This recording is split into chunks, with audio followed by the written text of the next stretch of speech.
Hey, thank you so much. It's a pleasure to be here. I really appreciate the invitation, and I'm excited to talk with you all today. And I will absolutely talk about the PhD program. I've got a slide at the end of my shtick here, so I can't forget. But I'm happy to tell you guys all about that. Let me just share my screen. Okay. So thanks again for having me. I'm always just really happy to talk about this project. It's I'm writing a book, but this is my favorite thing to work on. So I'm excited to talk about it with you all today. Um, what I thought I would do today is a couple of things. First, I'll sort of set the scene for you, give you an overview of both the guides, but also how they functioned in the late 20th century in the United States.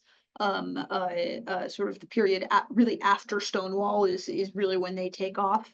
I have some unpublished visualizations that go all the way up to 2003. Which we haven't released yet. So I have some data that I can show you that's not on the website yet. And then I'll sort of give you a process of the, since it's a digital history symposium, I'll sort of give you an overview of the process that goes on behind the scenes. Because I'm sure, as many of you know, if you're doing digital history work, the process of taking guidebooks and turning them into data that a computer can understand is complex. And there's a series of decisions that have to be made about how to represent the data. And so I'll talk a little bit about our process for that. And then I want to turn to sort of the argument that has we've got a public website, but we've also used this to sort of fuel our own research into this topic. And so I want to talk a little bit about what we can learn from these guidebooks, that's more than just putting dots on a map, right? Because that can only tell us so much. So what can we actually learn? And then I have just a few slides about sort of what's next for Mapping the Gay Guides. We're sort of in the very early stages of imagining the next iteration of the program, hoping to apply for some grant money.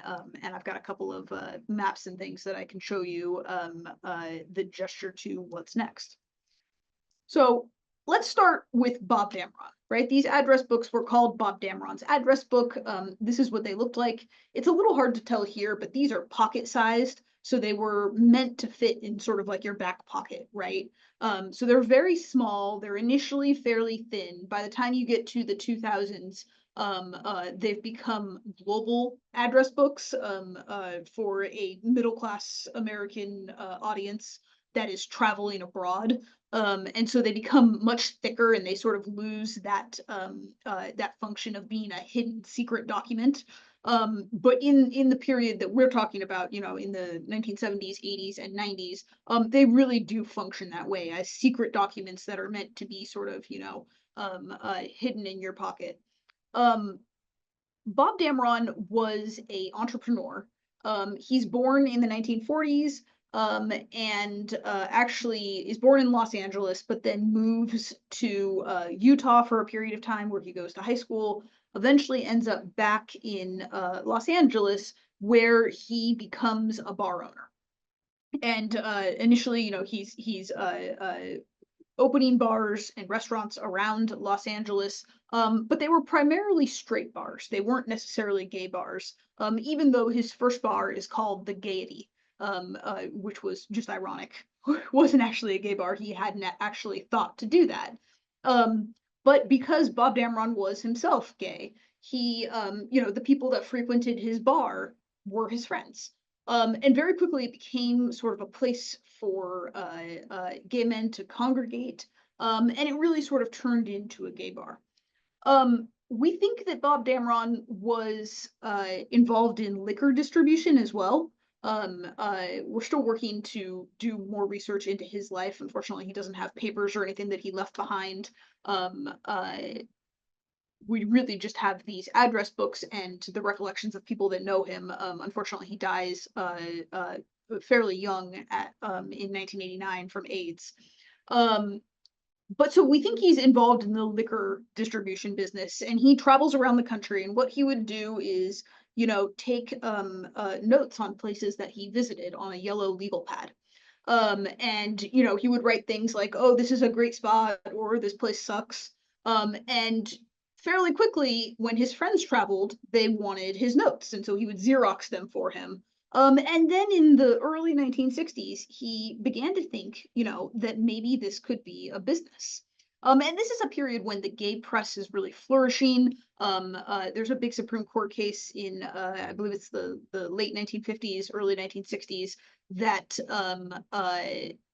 deals with what you can send via mail, in terms of what they would call lewd materials.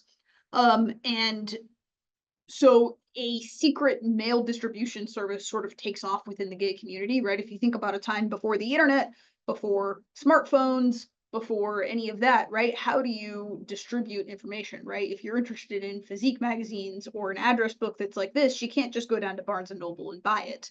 And so there was a mail order system network that was put into place, that Bob Damron really sort of tapped into, and it was one reason why his address books became so successful, because they weren't the only guidebooks. There were several others for queer Americans, but his become the de facto, sort of default guide for most people. They're the best known. At one point, he actually criticizes. He takes out a full page ad in one of the editions, and says people are trying to copy me, and offers a reward for anyone that can prove that they are reprinting his address book. So this project started when I was a graduate student at George Mason University. I was in my final year, and I was teaching a class that is sort of unique to that university. It's called the Digital Past. And it's a class for undergraduates that fulfilled their IT requirement. And so everyone who taught it would pick a topic, and then you do a series of, you use different digital tools to analyze historical events. And so I was doing an assignment with my undergrads where we took the green books, right, which Dr. Torsten mentioned. They're guidebooks for African Americans in the 1950s and 60s, when a growing Black middle class was beginning to travel the United States, and they needed to know, hey, where can I stop for gas and not be lynched in the horrific racial environment of the U.S. South. And so we were taking those, and we were going through the process of taking an image of a historical document and turning it into a comma separated value data set, right? Where the title, the address, everything is in separate columns. And then you go out and find the latitude and longitude coordinates in order to put it into something like ArcGIS to make a map. And so we were mapping individual cities and then comparing them to redlining maps to try to understand the racial landscape of American cities. And I came back to my office after class, and my colleague, Dr. Eric Gonzaba, was there. And he goes, "Oh my gosh, that's such a cool assignment. It's so funny. He was working on his dissertation about gay nightlife in the 1970s and 80s in Baltimore, Philadelphia, and Washington, D.C. And he pulled one of these guidebooks out of his backpack. And I had never heard of these before. I thought that was so interesting. And we started talking, and I said, Eric, like there's a fantastic mapping project in these. And we sort of bootstrapped this instead of finishing our dissertations. Right there in our office as graduate students, and then grew it in the years that followed. And so I want to take just a second to acknowledge that,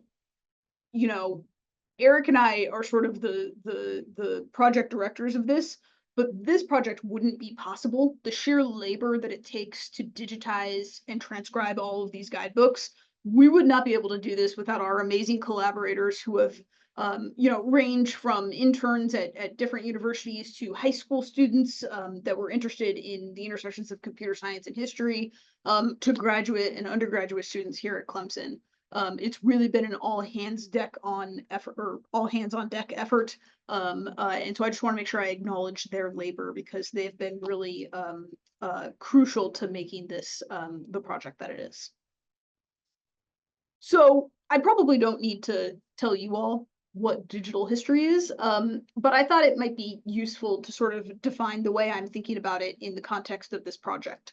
Right? It's not obviously not the study of computers and technology, but it's the process of taking historical documents, turning them into data that can be read by a computer, and then visualizing it to better understand themes, trends, and discourses over time, right? With a focus on things that would be hard to do without a computer. And that certainly is the case for mapping the gay guides, where we have, very close to 200,000 entries now. And I could not go through each guidebook by hand and try to understand the themes and the trends within them. So this is what the inside of a guidebook looks like, right? And I want to just take a second to talk about, when Eric pulled these out of his backpack and showed them to me, they immediately caught my eye because they're slightly different than the green books. And that makes them an excellent data source and or an excellent data set for the kinds of questions that we're asking. So you'll notice that on the left side of the screen, we have entries for Greenville, South Carolina. And it's fairly standard, right? You have the name of a location and an address. You have both formal and informal spaces. So Club Gemini was likely a bar, as was Stone Castle. But you've also got informal spaces, public spaces, right? So rest stops, restrooms, bus depots, places where, right, sort of like George Chauncey talks about in Gay New York, if you've read that classic history, where you put a handkerchief in your back pocket and it's a signal to others that you're looking for companionship. So I found that interesting. But what really stood out to me was these categorizations that you see. So on the right, you see an explanation of listings, and what these were was acronyms that stood for things that Damron would then put next to each location to sort of signal, what you could expect at this club.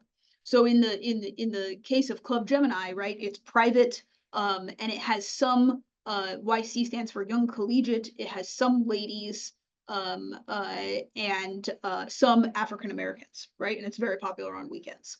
And so when I saw this categorization system, I thought, this is fascinating. Like, we can look at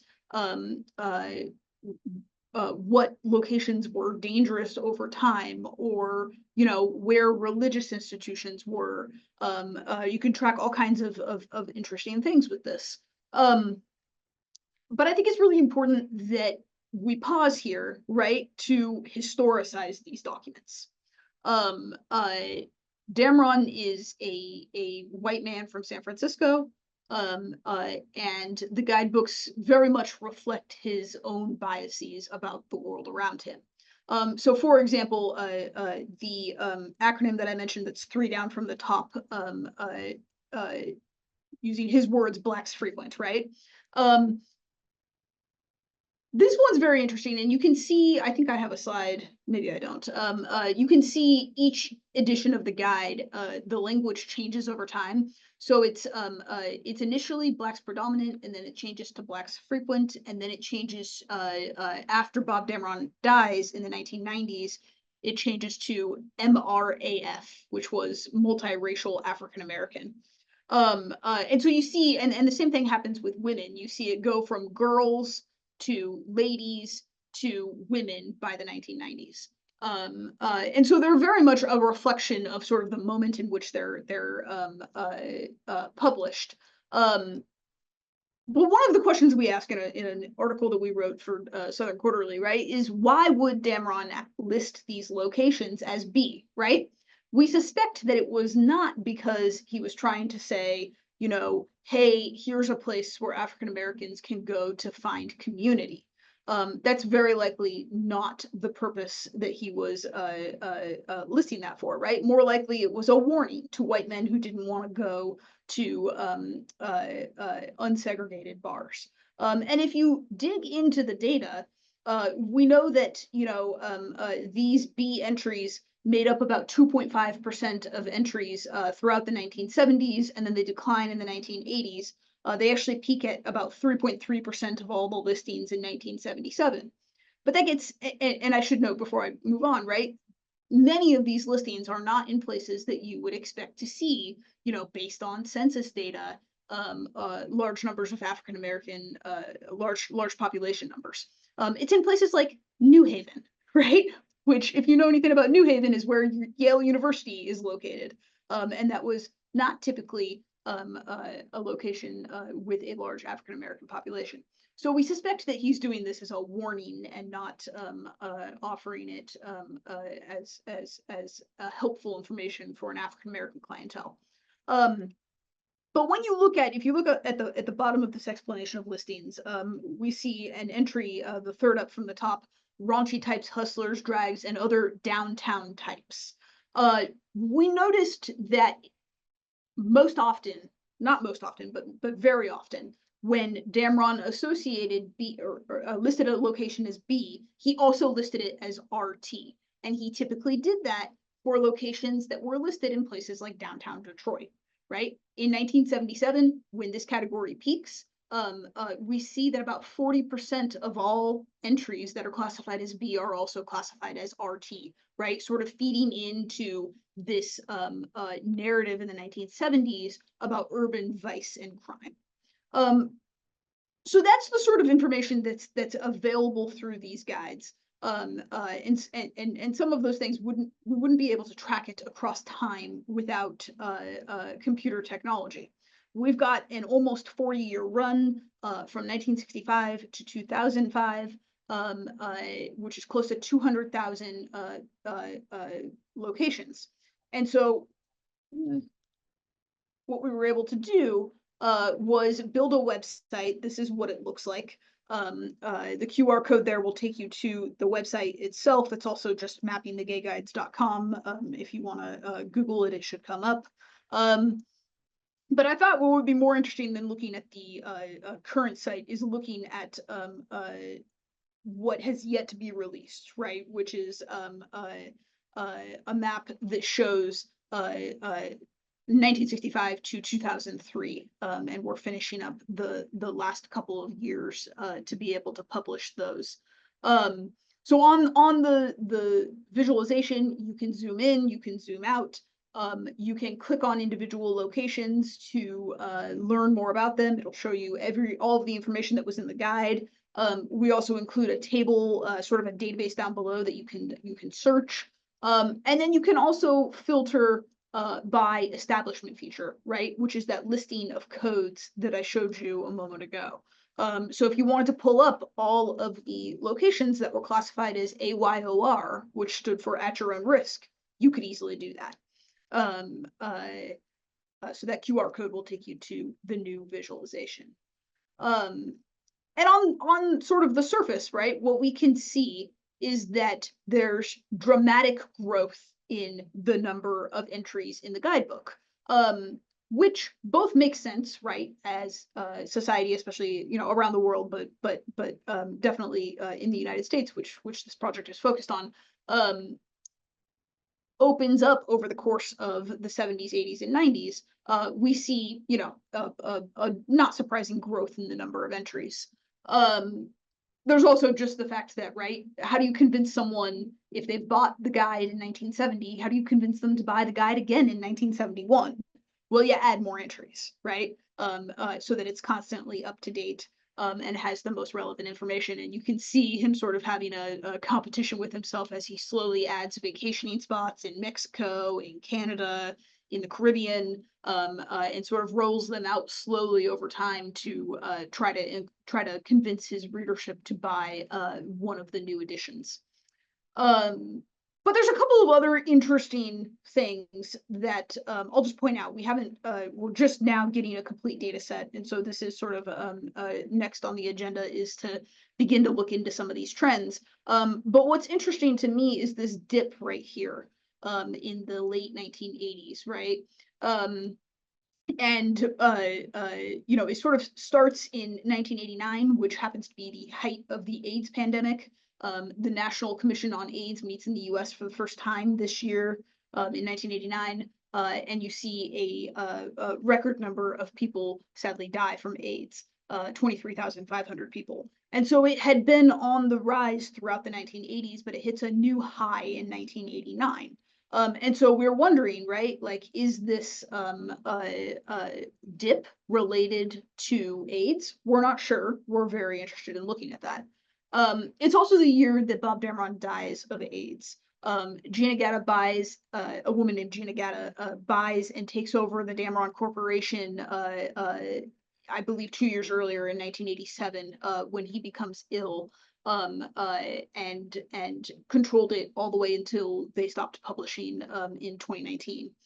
And so between 1998 and 2003, right, we see a couple of shifts. It declines and then it goes back up and then it declines again.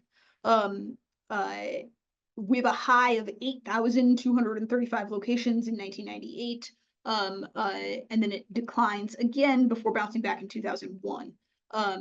So this window, right, is sort of capped by the height of the pandemic and then the year when the AIDS cocktail is introduced, which makes quality of life for and life expectancy for people diagnosed significantly longer.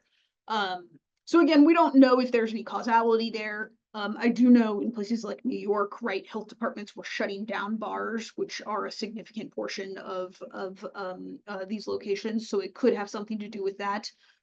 We're looking forward to digging in. And then there's this interesting dip up here between 2000, I think that's 1998 and 2003. And I don't know why that's there either. It could be that, you know, Gina is culling listings from the guides because they've gone away. It could be the impact of the internet, right, on the guides, which is my best guess. But again, another point where we're interested in looking at it. So let's talk a little bit about what it takes to turn this information into data. So as I mentioned, the amenity categorizations change over time. So this is the categorizations from 1978, and this is the categorizations from 1998. So you can see that once Gina takes over, the amenities get much more specific. We can see them changing with the sort of social context, right? This is the first time that transgender-friendly locations appear. This is the first time, I don't think you can see it on this image, but that wheelchair accessible locations are listed, and that's because the Americans with Disabilities Act was passed. And you see the categories for multiracial clientele and for women get much more specific. So when we have, I mentioned that we do this all through transcription. When we started this 6 years ago, we tried to use OCR, and it turned out to be a bigger headache than it was worth. It'll be really interesting to look at future work on this using AI technology. I suspect it might be a completely different ballgame now, because it's crazy how much changes in just 6 years.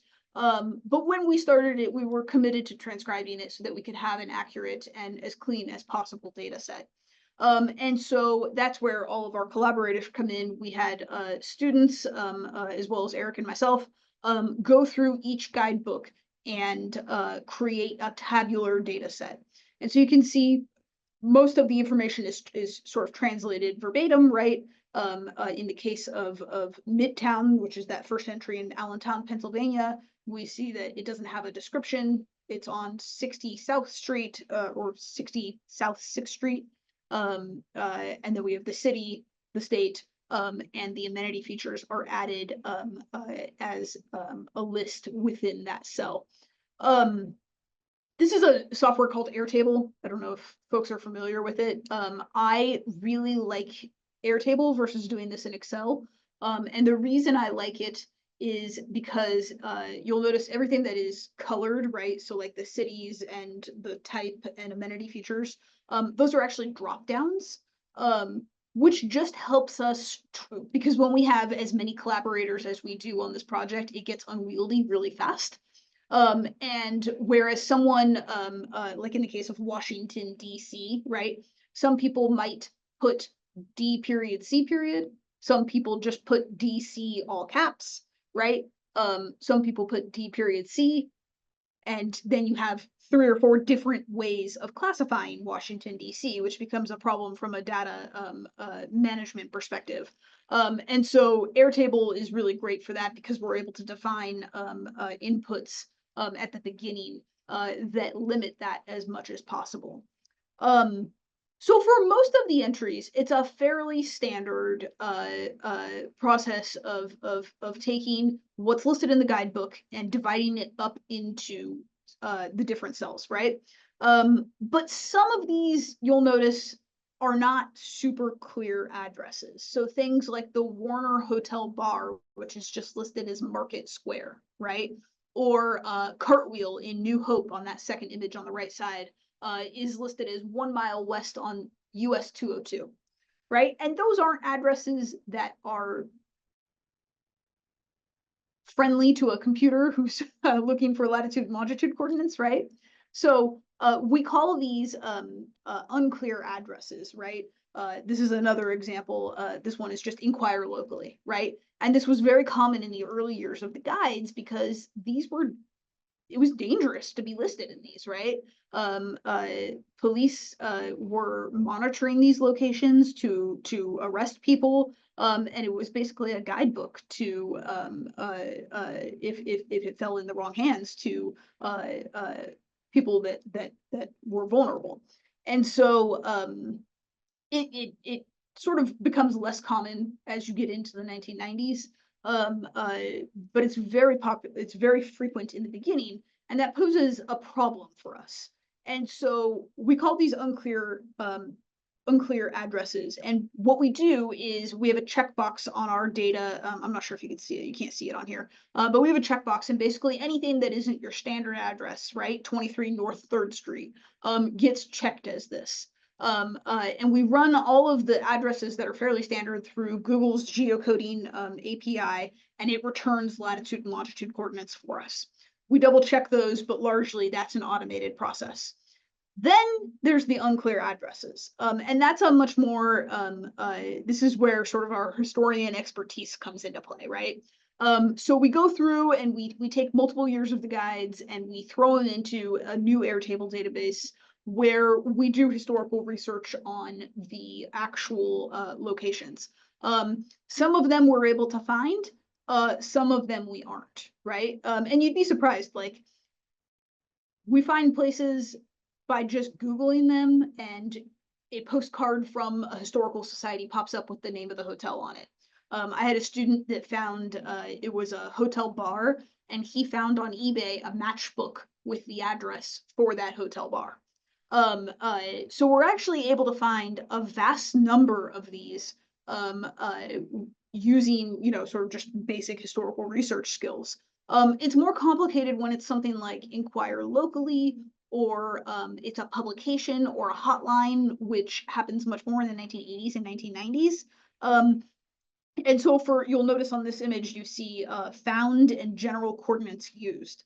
And so for something like the Pink Pages, right, which is a publication, and they don't give us, there's never a firm address associated with that, we use the general coordinates of the city. And that has pros and cons, right? So of all of the locations, we are able to, about 70% of those are ones that Google goes through and geocodes for us. And then there's about 30% that we have to go through and actually look at by hand. 21% of those we're able to find, no problem. The other 9% are these locations that have just general coordinates, right? But that's problematic when you look at our map, because so it depends on the question you're asking. If you're asking, how did the gay community grow between 1965 and 2005, it doesn't matter where the exact pin is on the map because you're just looking for growth, right? But if your question is, well, where were the locations in San Diego, right? Where were they positioned within the city limits, and does that change over time? Then having these general ordinance skews your vision of the city, right? And so we have a checkbox on the visualization that allows you to remove those entries depending on what it is you're looking to get out of those visualizations. So let's talk a bit about how digital history allows us to ask new questions of this data, right? We have a public-facing map, and there is an element of this that could be described as digital public history. But for my purposes, right, digital history is also a research method. And I should note that, you know, I mentioned that I got my PhD at George Mason University working at the Roy Rosenzweig Center. And the Rosenzweig Center, their sort of mission is to democratize history. And I think this project tries to contribute to that idea, right? Roy Rosenzweig has talked about how digital history is a democratizing force. When we began this, there was only one library in the United States that had an entire run of these guides. They're exceedingly rare, and they've become sort of collector's items. So guidebooks from the 1980s will go for $5,000 or $10,000 on eBay, and you can't find them in archives. And so in 2019, you know, we were able to get the data from 1965 to 1980 because Alexander Street had digitized it. And we went in and downloaded their copies and then created a data set from that. But when we went to go do, you know, everything past 1980, we had the problem of trying to find these. And so we partnered with the One Archives out of the University of Southern California, who was the only institution that had a complete run of these.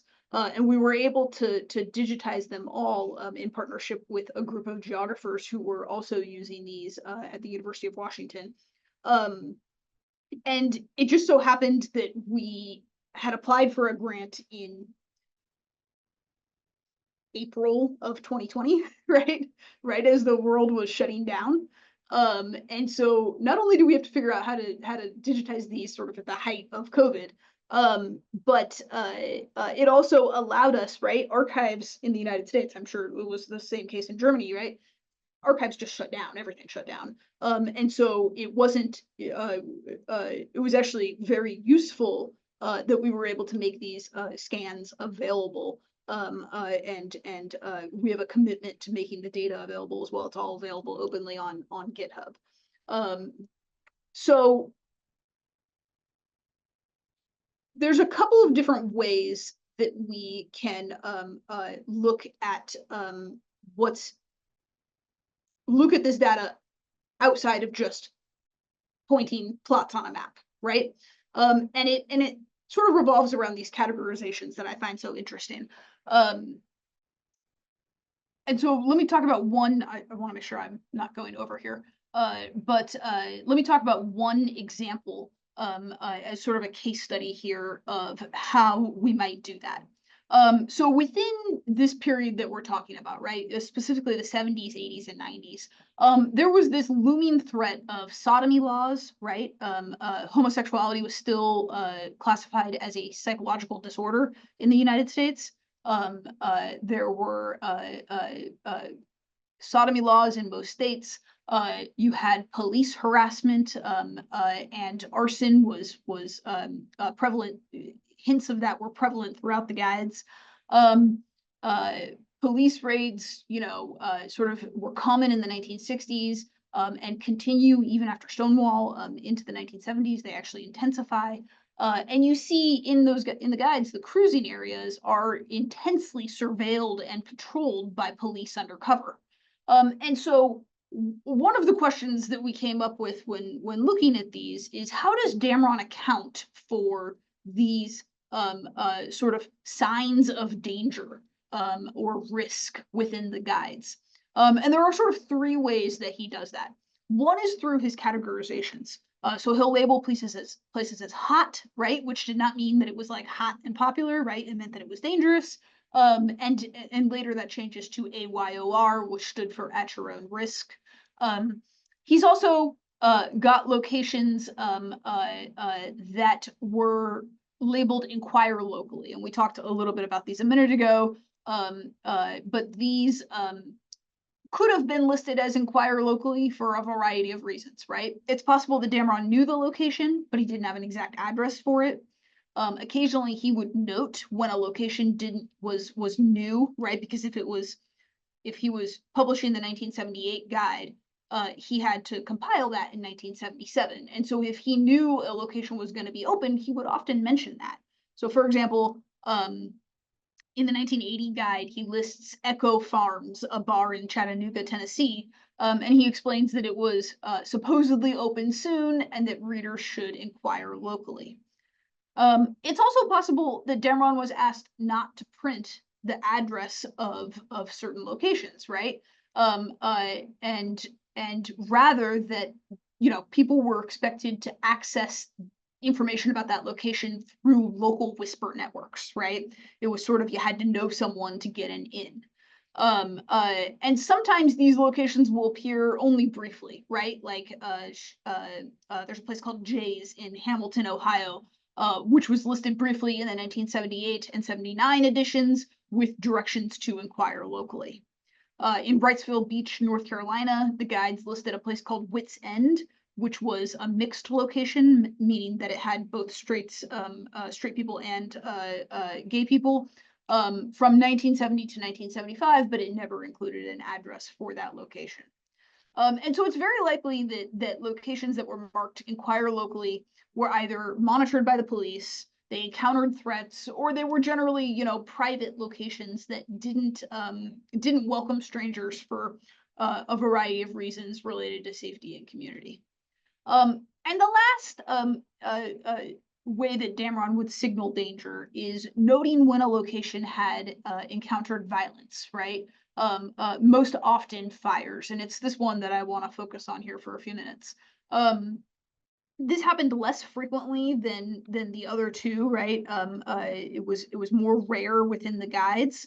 But for example, in 1973, Damron lists Lydia's Tavern, which was located in Kenosha, Wisconsin, and it included a note that said, quote, "This popular spot was destroyed by a fire. At present, it's uncertain whether or not it will reopen," and then it gave the address for this location.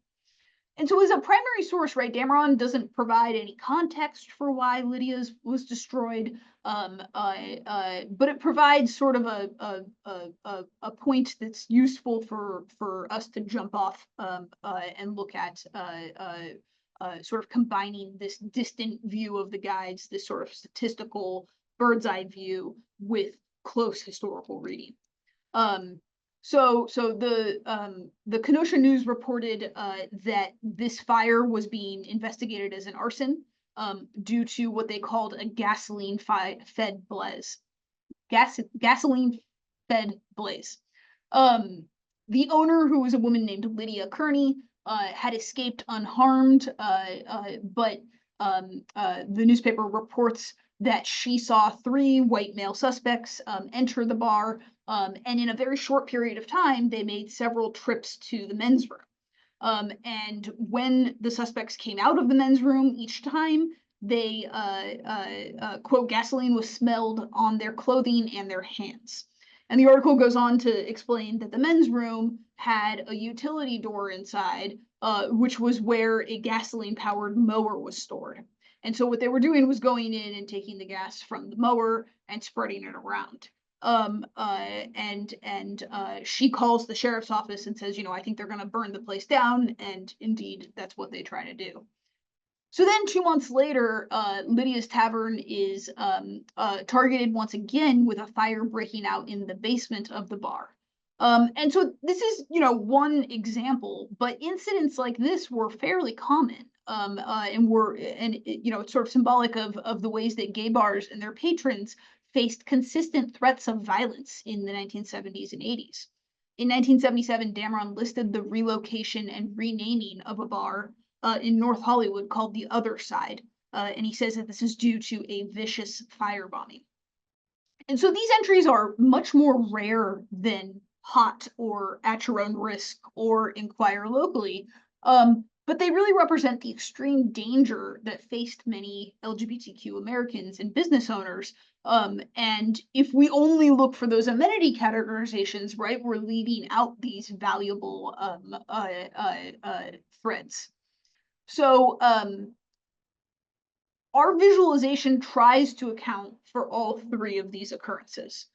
We obviously capture the location amenities, right, in a systematic manner that makes it possible to filter the map by either of those categorizations. But the presence of inquire locally and then Damron's own explanations about damage are harder to pin down because they're not as systematic, right? And pretty soon there's going to be, 200,000 entries. And so going through by hand and looking for those isn't necessarily really feasible. And so, right, this is where computational methodologies come in. We can use something like pattern matching to make it possible to search the entire data set for elements of these characteristics. Now, this is not, a groundbreaking methodology, right? We use it every day when we do Command F in a Word document, right? Or we search in the Finder of our computer for files. But it's really well suited for a question like this. So pattern matching is the fancy name for this computational technique that checks for a sequence of tokens looking for some kind of pattern. But again, right, it's not overly complex. This is what it looks like when we put it into R, which is a programming language, which allows us to curate a data set about danger, right? It allows us to take all of these 200,000 entries and pare it down to have a data set that is specifically about danger within the Damron Guides. So this is a chart that shows you the percentage of locations with indications of danger in the Damron Guides. So you can see this really sort of peaks in the late 1970s and 1980s. Across all of the guides from 1965 to 1985, you see about 3.6% include some sort of reference to danger. And this is slightly misleading because cruising locations, which were most likely to get a designation of AYOR or hot, didn't first appear in the guides until the 1973 edition. So that accounts for some of this dramatic spike. But when you look at the data from just 1973 to 85, the entries that indicate the potential for violence increases to 3.96. And this is another version of that same chart. So I want to move ahead now to what's next for us. We are going to make a big data release before the end of the year, likely before the end of the academic year here in the United States, so before May. That visualizations that I showed you guys will be released, as well as all of the data for public consumption. We'll also have 2004 and 2005 shortly thereafter. We're going to have a new visualization that's going to allow users to filter the data and look at change over time in these amenity categorizations, right? So where were the most common places that were likely to be, listed as AYOR, and how did that change over time? And then we're looking towards a new spin-off project. So I'm working with a group of historians here in the United States, Cameron Blevins, Annalise Hines, and then Eric Gonzaba, who's the other investigator on this project. And we're really interested in the women's data in this guide. So Damron's primary audience is gay men, right? And his guidebooks are skewed towards that, right? And so even though he does list locations as G or L or W, depending on the year, it's locations where he thinks women are. And our question is that really where the women are? Because I don't actually think so. So this is what the Bob Dameron's guides look like, but the more popular guide for women was called the Gaia's Guide. And I thought the Bob Dameron books were rare. The Gaia's Guides are even rarer, and have been very difficult to locate. But we've been able to find roughly every other year from 1977 to 1992 or 3, I think. And it's been a really interesting project because we've had to make this data talk to each other. So Gaia's Guide doesn't use amenity categorizations like Damron does. It uses a star system. And so that's been interesting to translate. And you'll notice just sort of from the description here that the types of locations are significantly different in the Gaia's Guide than they are in the Damron Guides. You see many more restaurants and coffee houses, and of course, scholars have written about the importance of feminist restaurants and coffee houses to the lesbian movement. And you also see a significant number of bookstores, feminist bookstores in particular. And so there's a much greater connection to second wave feminism and women's liberation in these guides. And so we're really excited to sort of see the difference. I can show you just a couple of early maps. So this is what you're looking at here is the Bob Dameron's on the left in purple, and the Gaia's Guides are on the right in green. And you can see that, the size of the bubble here represents the number of locations, and it's just showing you the city. So it's not showing street level addresses. But you can see that there's differences in this geography. The Pacific Northwest has been really interesting because it's much more prevalent in the Gaia's Guides than it is in the Damron Guides. And we can see that in this map too. So this is a comparison of the top, I can't remember if it's either 20 or 25. I'm not sure how many dots are on there. Like cities. So which cities had the most locations in the Damron's address book versus the Gaia's Guides. And there's a lot of overlap, right? But there's also a lot of difference. Texas doesn't appear in the Gaia's Guides heavily at all. And in the Damron books, you see a much greater focus on the Sun Belt, and in particular on cities in Florida, that's Key West and I believe Miami, that you see on the map. Whereas the Gaia's Guides have a much greater concentration of places in the Pacific Northwest. It gets even more interesting when we filter to look at, only the locations where Damron thinks women are, right? So only things that he classified as L or G.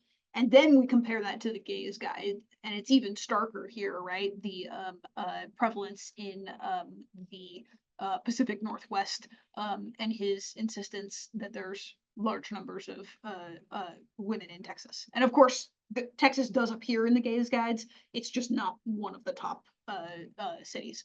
And so we're working on this and looking to apply some grant funding. That's sort of the next steps, is thinking about the overlap between these two guides and how they represent these different communities.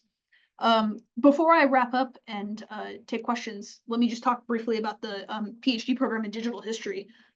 So this is, I came to Clemson because of this program. It's extremely exciting. It's the first PhD specifically in digital history in the United States. I know it's the first and only. We're not obviously the only. Luxembourg is doing similar things. But we're the only people in the US doing this. George Mason does have a digital history program. That's where I was trained, but it's not a PhD specifically in digital history, which we are. And our course offerings are geared towards making sure that students are equally trained in history and digital technology. And so the motto that I've sort of forced upon the program is that the history drives the digital doesn't drive the history.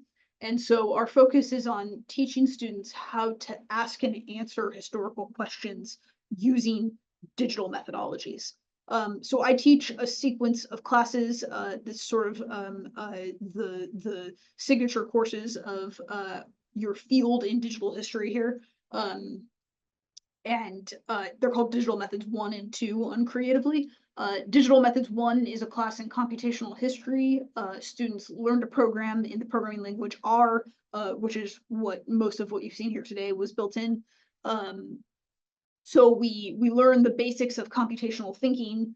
They learn to write loops and functions and those sorts of things. And then we move into a survey of digital methods. So we have 3 weeks on text analysis. We do basic word counting, topic modeling, word embedded models.